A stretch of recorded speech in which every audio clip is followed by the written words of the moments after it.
Hi everyone y bienvenidos a mi cocina. That was welcome to my kitchen. My name is Rosana and today we're making a delicious salsa. Now that mangoes are everywhere, we need to get innovative, creative, and make some salsa with them. So let's get started.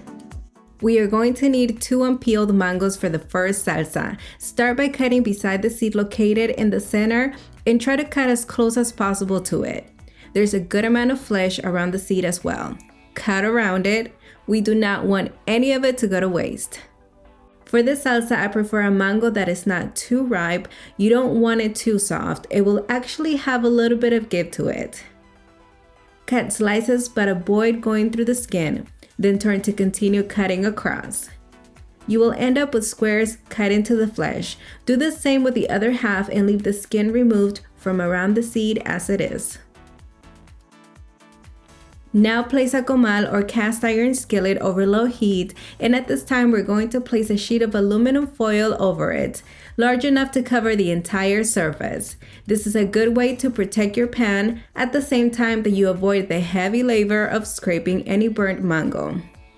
When warm, place 5 dried chiles de arbol and lightly toast them, making sure they do not burn because as always, it will turn your salsa bitter. Turn continuously until they become fragrant, then remove from the heat.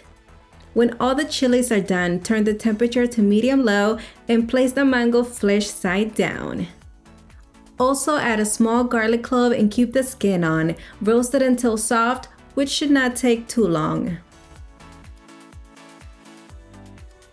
I won't be able to fit everything on this one, so I'll get my comal going with the rest of the mango to speed things up. After some time, they will begin to soften and release their juice. You can flip them as you feel it necessary. Make sure not to set the heat too high to avoid creating uncontrollable amounts of smoke. This will also allow the mangoes to cook well. They are cooked and soft. Place them all inside a bag to soften a bit more and wait for them to cool down completely. The last thing we want is for them to char way too much and be hard on the inside. You could also roast the ingredients outside on a grill, relax, and enjoy some great salsa. When no longer hot, cut in half and flatten the skin. Then run the knife along the entire bottom. And there you go, the flesh is loose. Bring out the molcajete and flex those muscles because you will need them. But believe me, the salsa is worth it. Peel the skin of the garlic and place it in the center of the molcajete. Then add a small amount of salt and with a pestle or stone, begin mashing until it turns into a smooth paste. At this point, add the toasted and fragrant red chiles de arbol. Continue mashing and try to break them as much as you can. You guys, my parents used to own a ranch outside the town we lived in and it had several mango trees. My dad decided he wanted us to live in this ranch so we could learn and grow familiar with how he had grown up. Long story short, these mango trees produce so much fruit, my mother had to get creative and this is where I first saw her make the salsa and I fell in love with it instantly. Later on, I will explain how we used to accompany it. This looks pretty good. Now begin adding the soft mango and resume mashing. What I like to do is target each piece by pressing on them and then mash as a whole. The softer the fruit is, the easier it will be to break them down. As you finish with the first batch, move on to the second one and so on until all the mango is incorporated, mashed, and turned into salsa. I still remember the days when we used to meet my dad for lunch under one of the mango trees after he had worked on the land, the vegetables, and the mango trees as well. My mother would make the salsa very often during peak season, and I remember we sat on rocks around my dad and enjoyed these simple but delicious tacos on a hot, beautiful, peaceful afternoon. The sound of the currents of a river close by was music to our ears and exactly what we needed to have this moment transcend in time. Then pour in 1 tablespoon of lime juice, which does amazing things for this recipe. It opens up the flavors and creates a wonderful balance between the sweet and the spicy. Lastly, add salt to taste. It's very important to taste and add enough. Mix all with a spoon until well incorporated. Once done, set it to the side. The next salsa is fresh, delicious, and perfect in every way. Grab 2 mangoes and peel them. Then cut in order to remove the flesh from each side and around the seed, making sure we get as much as possible. Then cut each piece in half in order to have more control when cutting. Yes, we need to dice the mangoes into small pieces. If I was to be making this for a salad, I would probably go bigger. It really depends on how you're going to use it because you want it to complement your dish, not make it uncomfortable to eat. When you're done dicing, place in a large bowl or container.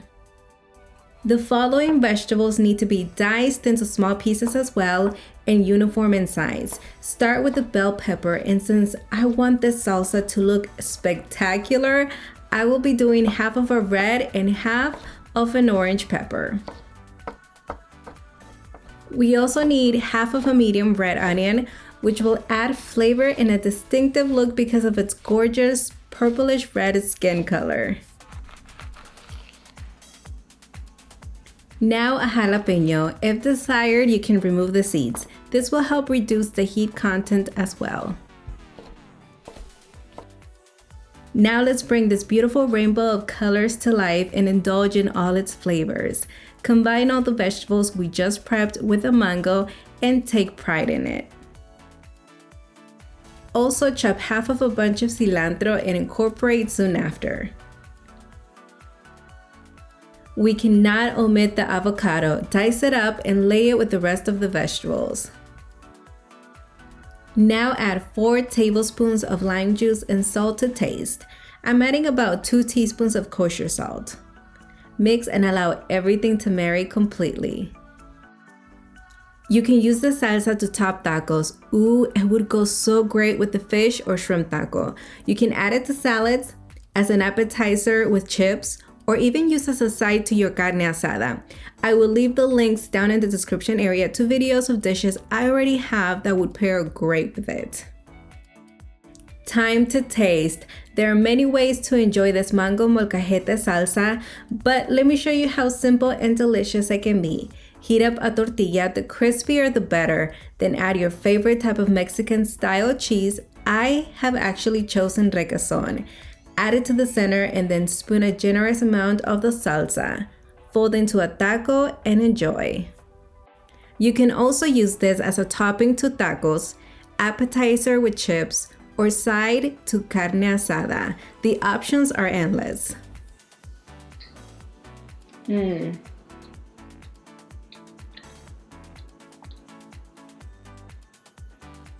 You're so good. I mean, you know the food is good when you start talking to it. Delicious.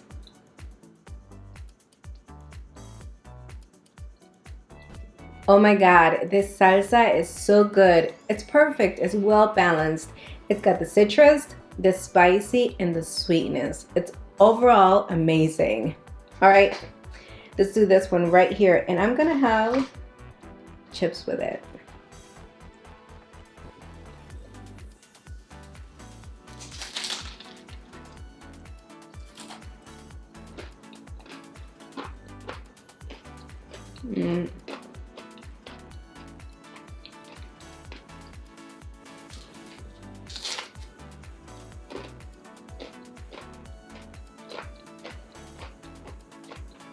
This is so refreshing, delicious, simple to make, and perfect for an appetizer. So you definitely should try.